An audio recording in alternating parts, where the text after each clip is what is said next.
Hey guys, we're working on Black Myth Wukong, and we're currently playing through Space Marine 2. Come join us on twitch.tv for that as we go on our adventure for eventual review is there. So many more videos and reviews coming, but in the meantime, enjoy our review for Star Wars Outlaws. Check it out.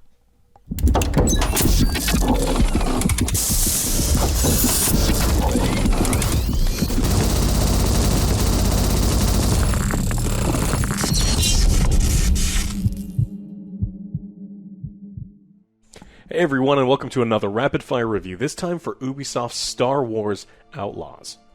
Massive Entertainment and Ubisoft Studio is again at the helm. They're best known for their Division franchise, but most recently have delivered Frontiers of Pandora, another IP-driven action-adventure game just last year.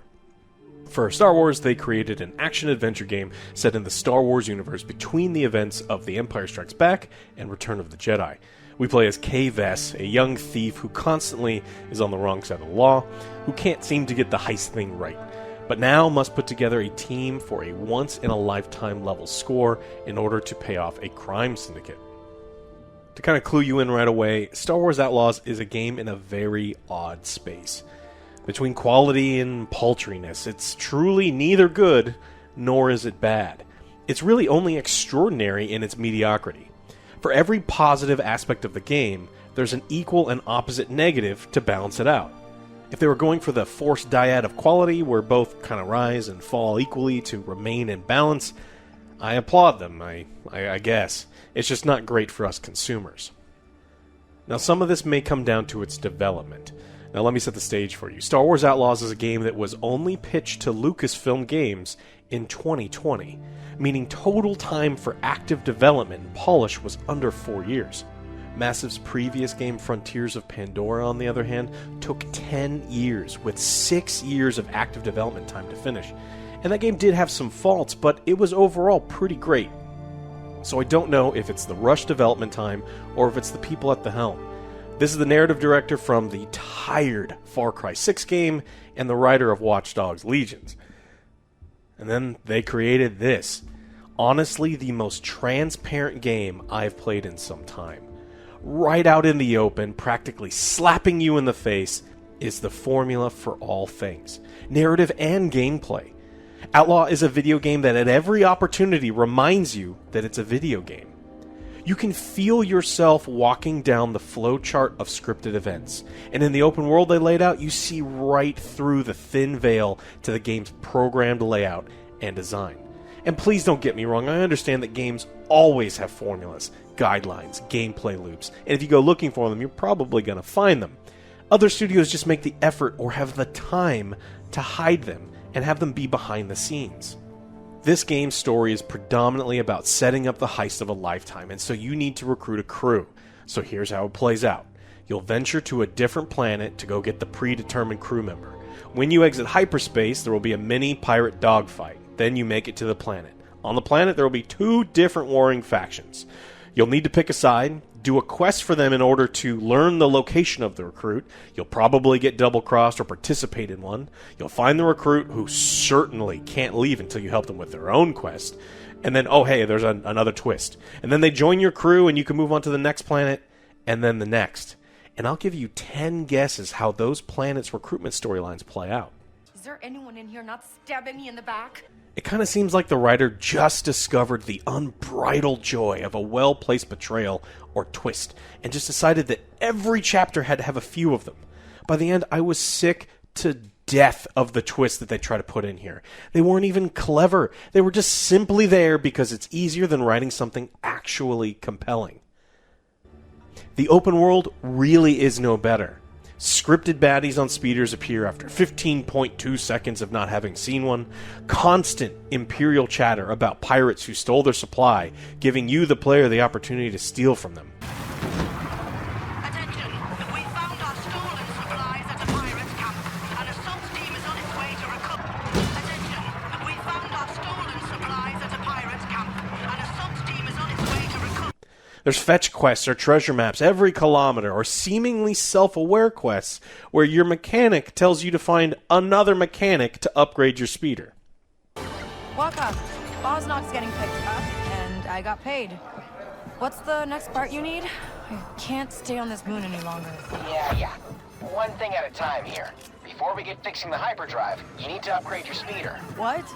Why? Just trust me. You need to find a mechanic to help you out. Aren't you a mechanic?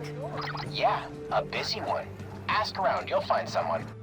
10 out of 10 there, guys. No notes. All of these things on their own would be absolutely fine. They're a big part of every action-adventure game since the beginning. The problem is that they, along with most of the other things in the game, feel hastily and unlovingly cobbled together. The combination of poor execution along with the sheer quantity is just too much for the suspension of disbelief to handle. Like all things in the game, there are peaks and valleys in the mainline quest, but most are just so-so. There are indeed one or two missions where I was motivated and interested in what was happening, just as there were one or two missions and segments that I hated the whole way through. For the most part, the missions were go here, do that, bring me this so you can start your next quest, and really you could not have paid me to give a shit about them. The quality of the graphics were mixed bag too. I played on the same two PCs that I did Frontiers of Pandora, one with a 2080 Ti and one with a 3080 Ti. And Pandora is just a better looking game overall. It's far more polished. Though again, Outlaws is not an ugly game. There are some beautiful outdoor sections, decaying, decrepit factories, and super detailed cities. The faces in the game range from lifelike-ish to 90s animatronic horror show. Please tell me you've seen Yorn. Been chasing him down all over Mos Eisley. Yeah? What for? Who sent you? Relax. His sister sent me to look for him because she's worried he's in trouble. Trouble sounds likely. He was in here the other night with a huge stack of credits. Wanted me to clean them, trade it for chip. There is something seriously wrong with their engine, or at least how they're using it. Many cutscenes had distorted facial features, lifeless eyes, blank expressions with odd mouth movements, or wildly mismatched lip syncing. And I know they were going for the 70s look for Kay, but honestly, someone needs to go to jail for picking this hairstyle. Matt Damon. They got good to great performances from the voice actors pretty much the entire game, so the people managing the cutscenes really let them down. I think if the main gameplay elements for Outlaws had been standard Ubisoft fare, similar to what they delivered last time in Frontiers of Pandora, I think that would have gone a long way, but that's not what happened here. The best feature is probably the stealth, and I think most of the stealth in this game, I think people will find is standard at best.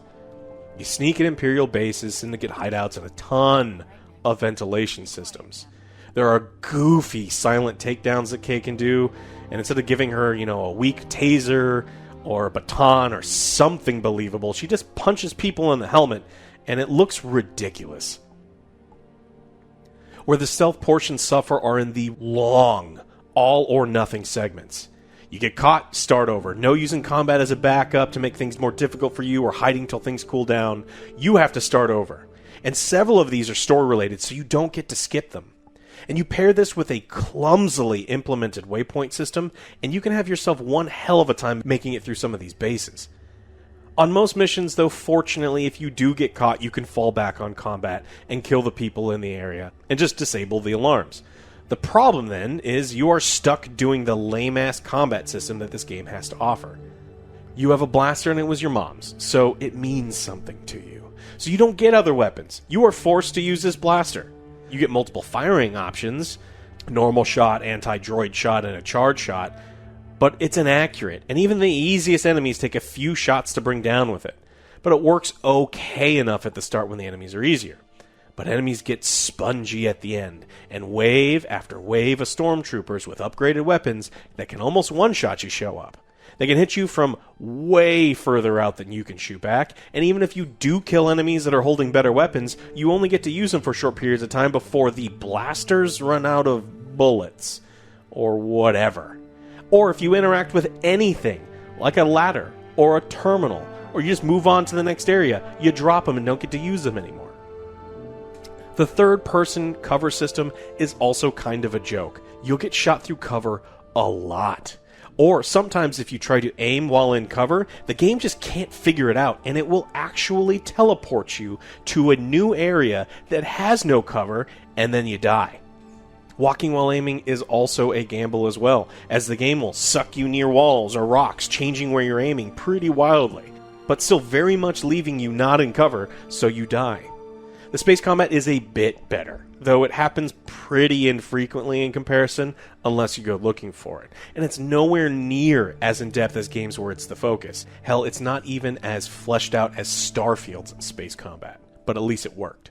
They tried some new things with the skill and leveling up system here. It's really not experience-based. It's more about hitting certain benchmarks. It could be for exploration, speed or jump distance, collecting materials, or killing certain enemies in certain ways. Then once you hit those levels, you unlock abilities that will help you on the way. And I really did like how this incentivized the player to kind of check on the map and journal for available quests, or just to wander around and explore, and act like you're living in the world rather than just post up at a bandit camp for non-stop murder till you level up. And this is where the game does actually shine. Real work was put into the game's cities to make them feel lived in and alive. A good portion of the NPCs are doing what NPCs do in town. Shopping, drinking, gambling, bitching about the Empire. Many are having conversations letting you know what's going on in the world. And as the story progresses, NPCs also change the things that they're talking about. Either major events, successful missions, or even talking about characters that may not have made it. It's not perfect, it's not the most in-depth thing you've ever seen, but it is one of the bright spots. There are also day-night cycles where other things in towns will change. Gambling parlors to earn credits in Sabak, characters from the movies to find, places to eat with Nix, houses and shops to break into, and all sorts of things to discover. You can, and perhaps should, spend a considerable amount of time just exploring and appreciating this aspect of the game, if that sort of thing interests you. If it doesn't interest you, or if you just plow through the mainline quests, I think you might have a bad time, as it's the game's weakness, and you certainly won't be getting anywhere near $70 worth of value. As I've been doing with Ubisoft titles, I got the game through a 1-month, $18 subscription to Ubisoft Plus, and that still feels like a good deal for what I got. Just don't forget to cancel if you do it that way. I couldn't possibly recommend this game to anyone other than the biggest Star Wars consumer at that $70 price. And even if you are a mega fan, just wait for a sale if you did want to own this game. Or, at least own it as much as Ubisoft will allow you to own one of their games. I think that this variation on the theme, that standard Ubisoft adventure game theme, leaves a lot to be desired. It feels like a downgrade from recent releases from them, and recent Star Wars games in general. When the core aspects of this game are lacking, it makes it hard to appreciate the secondary systems.